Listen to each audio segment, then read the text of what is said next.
আসসালামু আলাইকুম। 1 বছর পূর্তি হয়েছে। 1 বছরের মধ্যে বাংলাদেশে এই মুহূর্তে কোনো চাঁদাবাজি নাই, কোনো ঘুষ নাই বাংলাদেশে।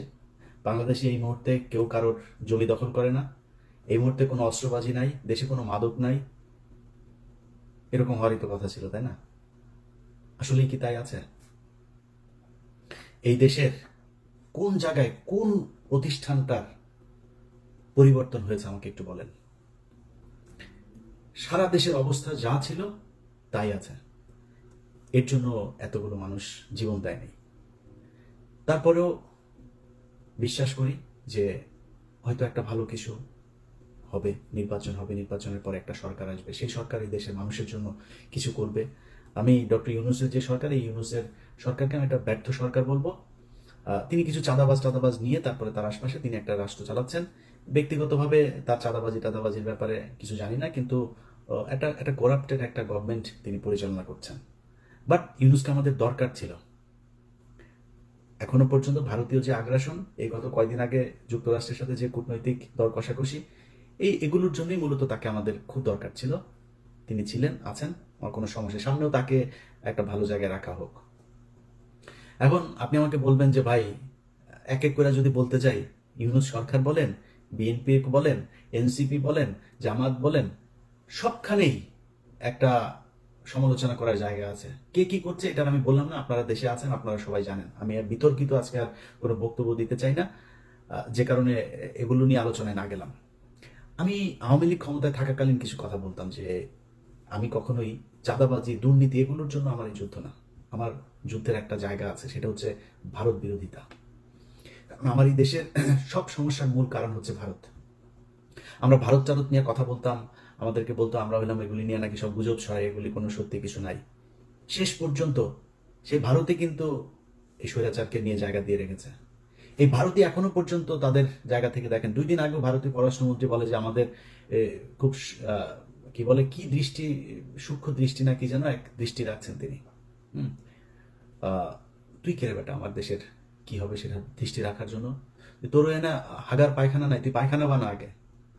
তোর ওই দেশের মানুষের চাইতে এই দেশের মানুষ বহু ভালো আছে, তুই করা লাগবে না, তুই তোর দেশ নিয়ে চিন্তা কর। এটা বলেছে, এই এই ইন্ডিয়া বলেছে। তার মানে আমরা যা বলতাম এই দেশের মূল সমস্যা ভারত, তারাই সমস্যা। অতএব আমাদের ওই জায়গা থেকে বের হইতে হবে। 5 তারিখে বিশেষ করে বিএনপির কথা বলি, বিএনপির কিছু বক্তব্য টক্তব্য শুনে মনে হচ্ছে ঠিক আওয়ামী লীগের কথা বলছে, এরকম মনে হয়। আমি ওটা যদি শুধু অডিও শুনি এবং ওই ভয়েসটা যদি আমি রেকগনাইজ করতে না পারি, তাহলে আমার মনে হবে আওয়ামী লীগের কেউ বক্তব্য দিচ্ছে। ওনারা এখন মুক্তিযুদ্ধের চেতনায় বিশ্বাস করেন। ওনারা পাকিস্তানের রাজাকারদেরকে, কারা নাকি রাজাকার, চিহ্নিত যুদ্ধাপরাধী, ওই যে পোস্টার টোস্টার সরানো নিয়ে হয়েছে না, চিহ্নিত যুদ্ধাপরাধী। শেখ হাসিনার বিচারে যদি নাকি কেউ চিহ্নিত যুদ্ধাপরাধী কেউ মেনে নেয়, তাহলে এতিমের টাকা আত্মসাতেরটা তো মেনে নিতে হবে। খাম্বা নিয়ে যেগুলো বলে সেগুলো তো মেনে নিতে হবে, তাই না? মানবেন নাকি? সাকা চৌধুরী তো জামাত করতো না, তারটা মানবেন? মানে একটু মানবেন একটু মানবেন না, এটা তো হইতে পারে না। আমি শেখ হাসিনার কোনো বিচারই মানি না। দেখেন না, এখন পর্যন্ত দেশে যাইতে পারি না কেন জানেন? এই দেশের কিছু মানুষের মুক্তির জন্য। আপনি 1 বছর হয়ে গিয়েছে, এখনো অনেক মানুষ জেলখানায় আছে, তাদের কথা মনেও করেন নাই। কেউ কোথাও বলেনও নাই, বলেনও না, বলবেনও না।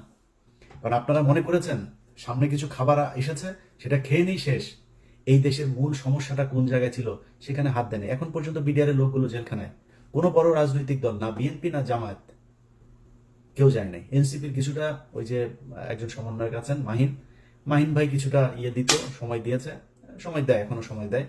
এরপরে কোনো রাজনৈতিক দল তাদের পাশে দাঁড়ান নাই। আপনাদের সমস্যা মনে হয় না ওইটা? 25শে ফেব্রুয়ারি পিলখানার হত্যাকাণ্ড এই দেশের মূল সমস্যা, এটা মনে করেন না? যদি মনে না করেন, এটার জন্য আপনাদেরকে একদিন মূল্য দিতে হবে, চড়া মূল্য দিতে হবে। এবং এবার যদি আবারও আপনাদেরকে মূল্য দিতে হয়, সেখান থেকে বের হয়ে আসতে পারবেন কিনা এটার কোনো গ্যারান্টি নাই। ঢাকা বিশ্ববিদ্যালয়ের এখানে আপনি চিহ্নিত যুদ্ধাপরাধীদেরকে নাকি করা যাবে না। চিহ্নিত যুদ্ধাপরাধী শেখ হাসিনা কি কি বলেছেন? মতিউর রহমান নিজামী একজনের ঘরের থেকে এক নারীকে উঠিয়ে নিয়ে পাকিস্তান ক্যাম্পে দিয়ে এসেছেন। কার কার মাকে মতিউর রহমান নিজামী পাকিস্তানি ক্যাম্পে দিয়ে এসেছেন, আমরা সেই পাকিস্তানি বীর্যগুলোকে দেখতে চাই। আওয়ামী লীগের লোকজন খুব ভোদাই মার্কা একটা কথা বলে, কারণ আমি নিজেকে, আমার বাপ জীবনে কোনোদিন মানে এই আমি 71-এ জন্ম হইলে আমি 100% পাকিস্তানের পক্ষে থাকতাম, একদম 100%। এটা আমি হিপোক্রেসি কথাবার্তা বলি না, এখন অবশ্যই সারা জীবন বলবো এটা, অবশ্যই পাকিস্তানের পক্ষে থাকতাম আমার যদি জন্ম হইতো। আমার বাপ এত মানে ভীতু টাইপের লোক ছিল, এই লোকের পক্ষে সম্ভব হয় নাই। তো তারপরেও আমি কিন্তু নিজেরে রাজাকারের সন্তান বলি, আমি রাজাকার পরিবারের বলি, এগুলি বলি কেন বলি জানেন?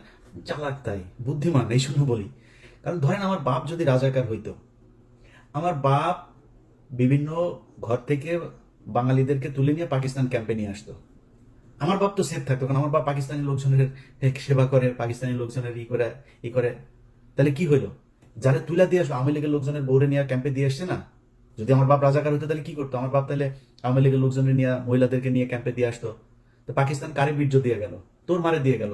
আওয়ামী লীগের মারদের পেটের মধ্যে বীর্য পয়দা হয়ে এখন ছাত্রলীগ যুবলীগ হয়েছে।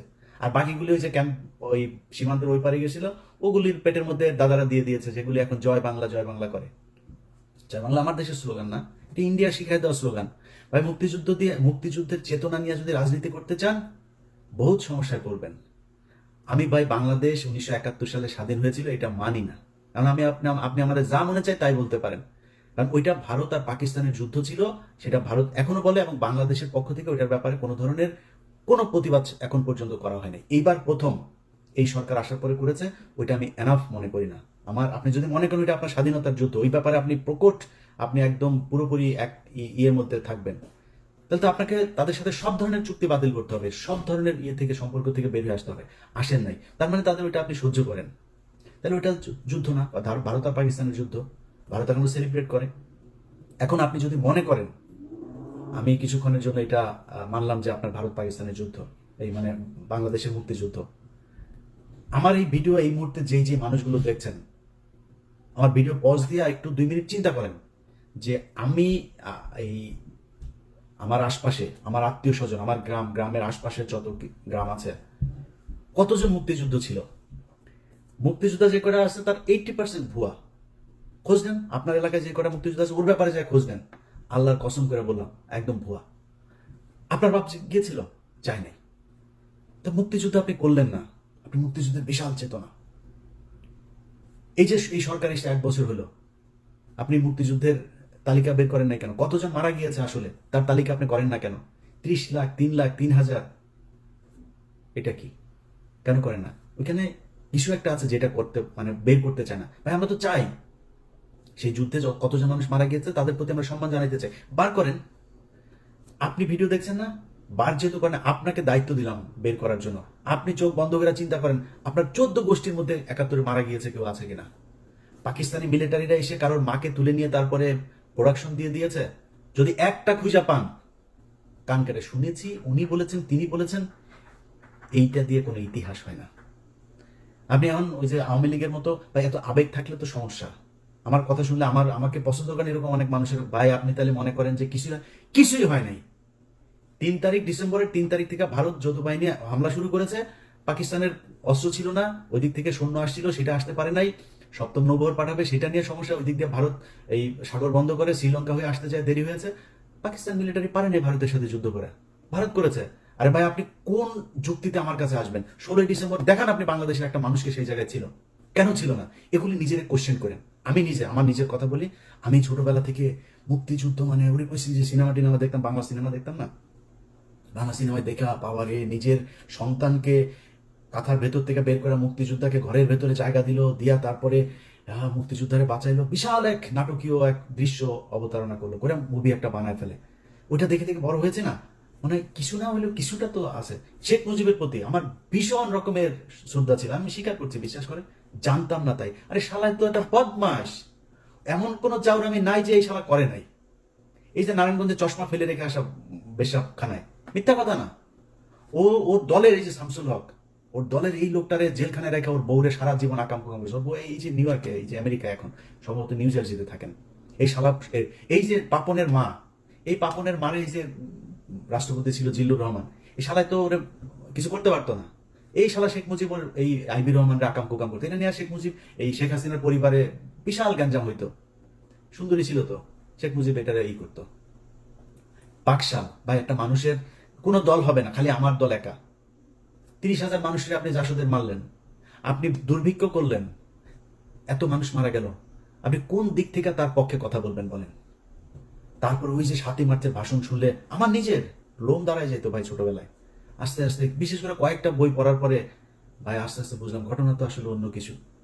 আপনি বিএনপির লোকের বই পড়ার দরকার নাই, জিয়াউর রহমানের লেখা বই, তারেক রহমানের লেখা বই পড়ার দরকার নেই। আপনি মেজর জলিলের বইগুলো খালি পড়েন, ছোট ছোট চটি বই, অরক্ষিত স্বাধীনতায় পরাধীনতা সহ 3-4টা বই আপনারা পড়বেন, পিডিএফ আছে। মেজর জলিলের খুব ছোট ছোট বই পড়লে বুঝবেন যে মুক্তিযুদ্ধ আসলে কি হয়েছিল, কেন 15ই এপ্রিল পর্যন্ত এই দেশে ভারতীয় সেনাবাহিনী থাকবে, কেন 16ই ডিসেম্বর এটা হইতে পারবে না। সো এগুলো হচ্ছে আমাদেরকে গেলানো হয়েছে মুজিববাদ প্রতিষ্ঠা করানোর জন্য। আমি আপনার সাথে মানে ফাউল তর্ক করতে চান, আপনাকে আমি কয়েকটা ক্লু ধরাই দিলাম, আপনি খোঁজ নেন। আপনার গ্রামে আপনার আত্মীয় স্বজন, আপনার প্রতিবেশী, যত চারিদিকে যতটুকু কানেকশন আপনার আছে, খুঁজে বার করেন যে পাকিস্তানের মিলিটারিরা এসে কারোর মাকে আকাম করিয়া গিয়েছেন, আমার একটু জানাবেন প্লিজ।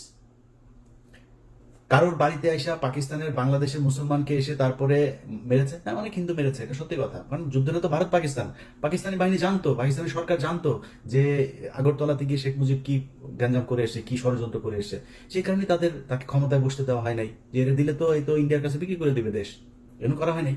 কিন্তু আমরা যদি স্বাধীনতার কথা বলেন, আলটিমেটলি পাকিস্তানের রাজনীতিবিদরা যে পরিমাণে করাপ্টেড, আমাদের মতোই, এই দেশ এমনি টিকতো না। পাকিস্তান এখন দেখেন এখনো ভাগ হইতে যাচ্ছে, এই দেশ টিকতো না, ইন্ডিয়াও টিকবে না, টুডে টুমোরো এটা টিকবে না, আপনার বলে রাখলাম। তো আমরা স্বাধীন হইতেই হতো, বাট এই যে আমাদের যে গল্প সাজিয়ে দিয়ে দেওয়া হয়েছে, এই ন্যারেটিভ তো আওয়ামী লীগের ন্যারেটিভ, ইন্ডিয়ান ন্যারেটিভ। আপনি এখন এটার করছেন স্বাধীনতার চেতনা, জাতিসঙ্গীত, জাতীয় সঙ্গীত। ওই যে ছাত্র দলের সাধারণ সম্পাদক, ওর বাপ ছিল আওয়ামী লীগের নেতা, ওর আওয়ামী লীগের নেতা, ওর বাপের আওয়ামী লীগ এখন শিখাই দেয় তোমার ছেলেরে দিয়া তুমি এগুলি করবা। এই কালকে যে ছাত্র দলে ঢাকা বিশ্ববিদ্যালয় যেটা করেছে, এ করেছে, এই নাসিরের কারণে হয়েছে এটা, কারণ নাসিরের বাবা আওয়ামী লীগ নেতা, ও করবে না এটা। ওইটারে জাতীয় সঙ্গীতের পক্ষে কথা বলে। এবার জাতীয় সঙ্গীতের কোন পয়েন্টে আমার সাথে আসবে? জাতীয় সঙ্গীত, জাতীয় সঙ্গীত বাংলাদেশের কোনো নাগরিকের না। এক, জাতীয় সঙ্গীত লেখা হয়েছিল 1905 সালে বাংলাদেশের বিরুদ্ধে, বঙ্গভঙ্গের বিরুদ্ধে করা হয়েছিল। জাতীয় সঙ্গীতের সুরটা গগন হর করার চুরি করা সুর, কোন পয়েন্টে এটা আমার জাতীয় সঙ্গীত থাকবে আমার বল? এত আবেগ হয়ে তো লাভ নেই, এটা আবেগীয় নাচ। ওর বাপ আওয়ামী লীগ করে, এই নাসিরের বাপ আওয়ামী লীগ, খোঁজ নেন ইয়েতে যায়, এই নোয়াখালীতে যায়, ওর বাপ আওয়ামী লীগ করতো, যেই কারণে ও আজকে এটা করে, এই পক্ষে কথা বলে। তো এখন এগুলি যদি করতে আসেন ভাই, আমি আগেই যেটা বলছিলাম যে আমি দুর্নীতি এগুলো নিয়ে ভাই আমার কোনো ইন্টারেস্ট নাই, এটা করবেনই। অনেক মানুষ এসে বলতে পারে ইলিয়াস ভাই আপনি দুর্নীতির বিরুদ্ধে কিছু বলছেন, চাঁদাবাজি নিয়ে কিছু বলবেন না। ভাই যার সুযোগ নাই সে চাঁদাবাজি করে না, যার সুযোগ আছে, আমি তো দেখছি তো, একজন ম্যাডাম, নাম বললে চাকরি থাকবে না, ম্যাডাম দ্বিতীয় শেখ রেহেনা হতে যাচ্ছেন, নাম আর বললাম না, ম্যাডাম দ্বিতীয় শেখ হাসিনা হতে, শেখ রেহেনা হতে যাচ্ছেন, ম্যাডামের স্বামী নাই, এবার খুঁজে বার করে দিয়ে যান। যা করতেছে ভাই, আমার এখন যদি নাকি আমি করতে যাই এক এক করে, যদি আমার কোনো বন্ধু থাকবে না ভাই, এত পেশা নিতে পারবো না, দরকার নাই। সো এই দুর্নীতি মুর্নীতি না, যারা আমার বলতে বলেন চাঁদাবাজি টাদাবাজি নিয়ে, ভাই অনেক করেছি, আর না, ওগুলিতে যাইতে পারবো না। বাট এই যে ইন্ডিয়া আমার রক্তের মধ্যে কিন্তু লেখা ভাই, আপনি আমার আব্বা হইলেও আপনাকে কিন্তু আমি ন্যাংটা করে ফেলবো। আপনি এই যে এই জাতীয় সঙ্গীতের পক্ষে কথা বলবেন, স্বাধীনতার চেতনা কথা বলে তারপরে মানুষের ওই যুদ্ধাপরাধী ট্যাগ দেওয়ার চেষ্টা করবেন, পাঁচার চামড়া উড়াই ফেলবো, দুই চোখে সরিষার মতো ফুল দেখতে থাকবেন। আপনার মতো কত বালছাল এগুলি, আপনার নেতাদের, কত বড় বড় নেতা ইলিয়াসের সাথে আইসা ভাই ভাই কিছু বলি না, বললে যদি চাঁদাবাজি নিয়ে কথা বলা শুরু করি একটাও দাঁড়াইতে পারবেন না। সব কয়টার জিনিসপত্র এগুলি সারাদিন আসতেই থাকে ভাই, এখানে আমার এটা করেছে ওইটা করেছে, ক্যামেরা বসায় রাখা লাগবে না। আমার ইমেল থেকে যদি খালি উজাড় করে দেই, তাহলে পদে থাকা নেতা একটারও খুঁজে পাবেন না। সব মির্জা আব্বাস এত টাকা পয়সা, ব্যাংকের মালিক, এখনো চাঁদার টাকার ভাগ নেয় সন্ধ্যায়, তো বাদ নাই তো কেউ। আর অনেকে নাম বললাম না, টেকনিক্যালি নামটা আমি করে যাচ্ছি।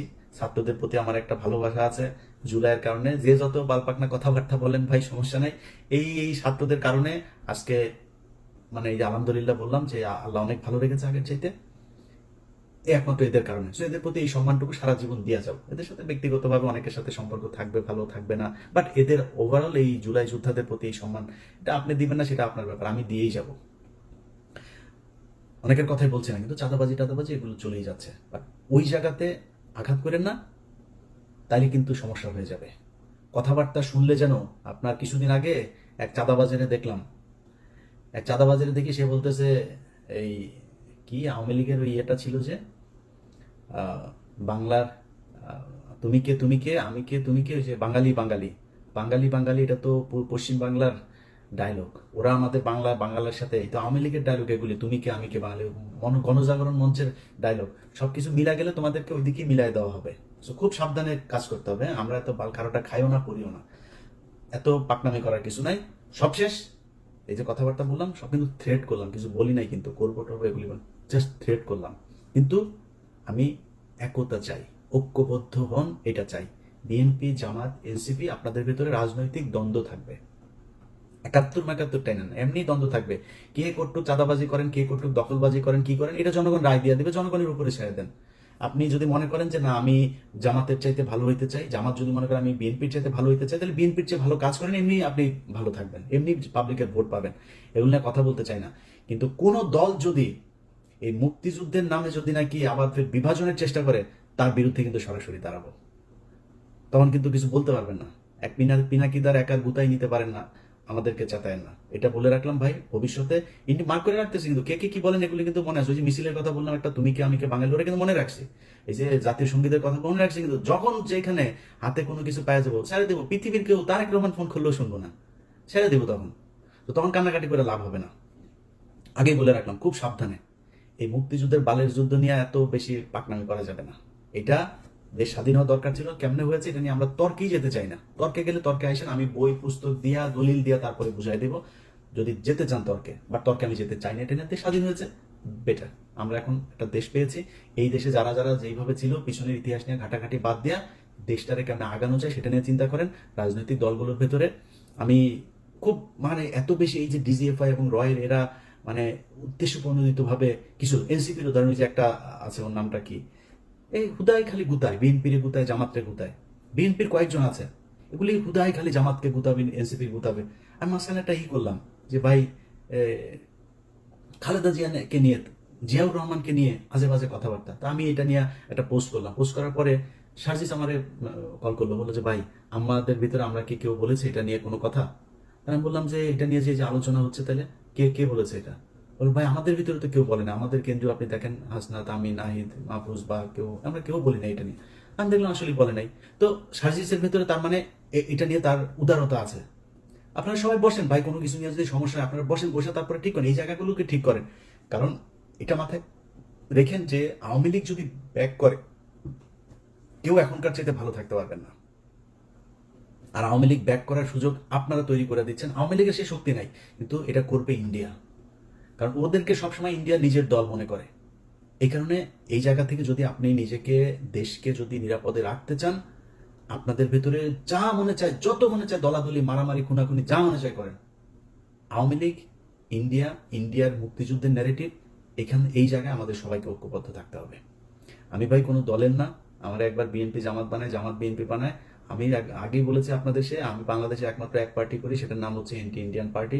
আমার রক্তের যে গ্রুপ সেটা ইন্ডিয়া নেগেটিভ, এটা আমি সবসময় বলি, এখনো বলছি। ওই জায়গার বাইরে আমার কোনো কিছু করার নাই, আমার মাফ করে দিন। বাংলাদেশের বহু মানুষ আছেন যারা কিনা বলবেন যে ভাই আপনি চাঁদাবাজিকে করছেন। ভাই ওই যে বললাম যে চাঁদাবাজি নিয়ে যদি কথা বলতে যাই এখন, তাইলে আমি নিজেও চাঁদাবাজ হয়ে যাব। কেন জানেন? কারণ হচ্ছে যে অনেকের এরকম কমপ্লেন আসে যে সচিবালয়ে গিয়ে আমার সাথে চ্যাটিং আছে, সেটা দেখায় বলছে যে ভাই আমি কারোর ফোন করি নাই তা না, আমি অনেক সচিবকে ফোন করেছি, পুলিশের ঊর্ধ্বতন কর্তৃপক্ষকে ফোন করেছি। ফোন করে যদি নাকি একটা গরিব মানুষের একটা ন্যায্য পাওনা, সে যদি অনেকদিন ঘুরছে একটা জিনিস নিয়ে, আমি বলতে পারি ভাই এই লোকটার এটা যদি একদম কোট আনকোট ঠিক এইভাবে যত সচিবের সাথে কথা হয়েছে, যত উপদেষ্টার সাথে কথা হয়েছে, সবার কাছে, পুলিশ অফিসার সবার কাছে আমার একটা ডায়লগ খুব কমন, ভাই যদি ন্যায্য মনে করেন তাহলে কাজটা করে দিন। এই লোকটা অনেকদিন ধরে ঘুরছে, যদি ন্যায্য হয়, অন্যায্য কোনো, অনৈতিক কোনো আবদার, কোনো অনুরোধ, কোনো কিছু আমার কাছ থেকে কেউ যদি পান, জাস্ট আমার ফোন রেকর্ড করে ছেড়ে দিন। এখন আপনি যদি আমার নামে আপনারা কেউ ভয় দেখায়, আপনি দুর্নীতি করেন, আমার ভয় দেখায় যদি কেউ আপনার কাছে টাকা পয়সা চায়, আপনি যদি দেন, আমি কি করবো? আমার কিছু করার নাই তো। যদি নাকি আমার কেউ টাকা পয়সা দিয়ে থাকেন, আমার কোনো ভয়েস, আমার কোনো কিছুতে যে দিয়ে থাকেন, আল্লাহর রাস্তায়, এটা আমার অনেক শত্রু আছে, যে কোনো আমার এটা দেওয়ার জন্য অনেক মানুষ বসে আছে, ওর কাছে পাঠায় দিয়েন। পাঠায় দিলে দেখবেন যে ওরা আমার এটা প্রচার করবে। আমি এটি করি না, আল্লাহ যেন ওই রাস্তায় না নেওয়ায়।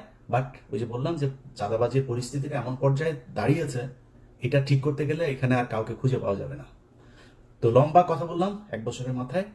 আহ, আপনাদের সবার কাছে আবারও সবশেষ অনুরোধ থাকবে, ভাই প্লিজ ঐক্যবদ্ধ হন। ঐক্যবদ্ধ যদি না হতে পারেন তাহলে আমাদের দেশের সামনে অনেক খারাপ পরিস্থিতি বিরাজ করবে। ধরেন যেই ভাইরা বিএনপিতে আছেন, আপনাকে নিয়ে কোনো খারাপ কোনো কিছু যদি নাকি মানুষ সমালোচনা করে, ভাই আমার চাইতে আমি তো এখনো বহুত গালি শুনি, বহুত সমালোচনা সহ্য করি। আমার প্রচন্ড ভালোবাসে এরকম মানুষের সংখ্যা যেমন আছে, আমাকে ঘৃণা করে এরকম মানুষের সংখ্যাও আছে। এই যে এই পরিস্থিতির ভেতরে আমি, যারা আমার সমালোচনা করে, আমি তাদের সমালোচনা অনেক কিছু, আসলে কি আমার এটা ঠিক হয় নাই, আমি নিজে ভুল করি। আমার ফেসবুকে যে পোস্ট দেখেন না, আমার ফেসবুকের পোস্ট কিন্তু ধরেন 50% বা তারও কম আমি করি, 50% আমার অ্যাডমিনরা করে। আপনারা হয়তো অনেকে মনে করেন অনেক পোস্ট বোধহয় আমি মনে হয় পোস্ট করি, এরা করে। ইদানিং আমি সবাই বলে দিয়েছে যে পোস্টের সংখ্যা একটু কমায় করতে। তো এখন এই যে আমার যত ধরনের সমালোচনা টমালোচনা যা যা কিছু আছে, এখান থেকে অনেক কিছু শিখি আমি, অনেক কিছু শিখে তারপরে আমি আমার কাজ করি। আপনার নিয়ে সমালোচনা করি তার সত্য মনে করার কারণ নাই। শেখ হাসিনা আজকে অধপতনের কারণ একটাই, সে সমালোচনা সহ্যই করে না। যারা তেলবাজি করেছে তাদেরকে কাছের মানুষ মনে করেছে। এটা যদি মনে করেন, পরিণতি শেখ হাসিনার মতোই হবে। অতএব নিজের সমালোচনা করা শেখেন। আত্ম উপলব্ধির মাধ্যমে যদি আপনি নিজেকে তৈরি করেন, আমার মনে হয় সেটা আপনার জন্য, আপনার দলের জন্য, দেশের জন্য, সবার জন্য আমাদের ভালো কিছু হবে। সবাই ভালো থাকবেন। আবারও বিজয় দিবসের শুভেচ্ছা। আওয়ামী মুক্ত একটা নতুন বাংলাদেশ দেখতে চাই। আল্লাহ হাফেজ।